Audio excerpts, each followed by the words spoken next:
Ya, bismillah, assalamualaikum warahmatullahi wabarakatuh. Perkenalkan, nama saya Zadia Muljaza dengan NIM 882250001. Saya dari Ilmu Keperawatan kelas 4A. Di sini saya akan melaksanakan ujian akhir semester mata kuliah Finansial Literasi. Baik, saya mulai. Untuk pertanyaan yang pertama yaitu apa saja yang sudah dipelajari selama satu semester di kelas. Yang pertama yaitu adalah keuangan pribadi, yang kedua ada investasi, yang ketiga ada asuransi, yang keempat ada pengelolaan keuangan, dan yang terakhir ada perencanaan keuangan. Untuk pertanyaan nomor 2 yaitu apa manfaat dari mempelajari topik-topik tersebut.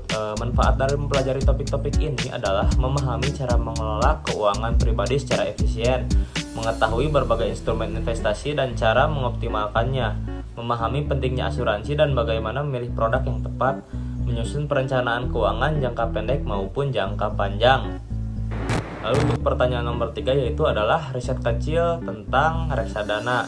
Untuk poin A yaitu reksadana pasar uang dengan pengembalian tertinggi dalam 3 tahun terakhir. Berdasarkan riset, berikut adalah beberapa reksadana pasar uang dengan pengembalian tertinggi dalam 3 tahun terakhir. Yang pertama yaitu adalah Capital Money Market Fund dengan imbal hasil sekitar 5,37% per tahun.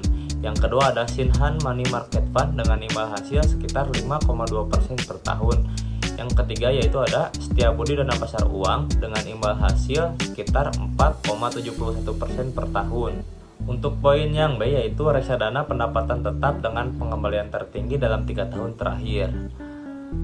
Untuk reksadana pendapatan tetap, beberapa yang memiliki pengembalian tertinggi adalah yang pertama yaitu Capital Fixed Income Fund dengan imbal hasil sekitar 7,64% per tahun. Lalu ada Star Stable Income Fund dengan imbal hasil sekitar 6,98% per tahun. Lalu yang terakhir ada Manulife Obligasi Negara Indonesia 2 kelas A dengan imbal hasil sekitar 6,48% per tahun.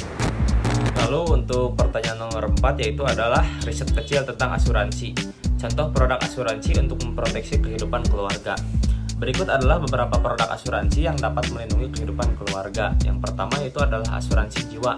Produk ini memberikan manfaat kematian untuk keluarga yang ditinggalkan. Contoh produknya adalah Allianz Life yang menawarkan berbagai pilihan polis sesuai dengan kebutuhan keluarga.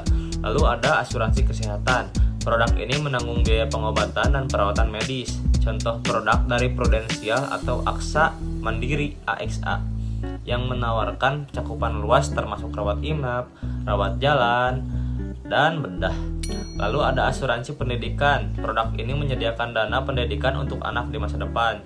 Contoh produk dari Manulife dan BNI Life yang menjamin biaya pendidikan anak. Lalu untuk pertanyaan nomor 5 yaitu rencana keuangan singkat.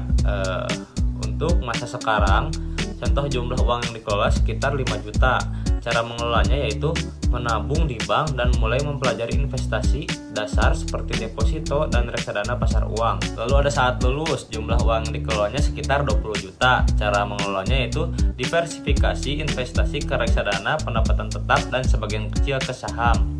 Lalu ada saat mulai bekerja, misal jumlah uangnya sekitar 50 juta yang dikelolanya. Cara mengelolanya yaitu mulai berinvestasi di properti kecil dan asuransi untuk proteksi diri. Lalu ada saat berkeluarga, jumlah uang yang dikelolanya misal 100 juta. Cara mengelolanya yaitu dengan menambah investasi di properti, asuransi kesehatan keluarga, dan pendidikan anak melalui reksadana pendidikan, pengembangan dan proteksi keuangan, investasi seperti properti, saham, reksadana, deposito. Lalu ada proteksi, asuransi jiwa, asuransi kesehatan, asuransi pendidikan. Rencana ini bertujuan untuk memastikan stabilitas keuangan dan perlindungan terhadap risiko yang mungkin terjadi di masa depan. Dengan mengelola keuangan secara baik dan bijak, memanfaatkan berbagai instrumen investasi serta produk asuransi, dapat mencapai tujuan keuangan jangka pendek dan jangka panjang dengan lebih baik. Mungkin sekian yang dapat saya sampaikan. Mohon maaf bila banyak kesalahan. Billahi taufiq wal hidayah. Wassalamualaikum warahmatullahi wabarakatuh.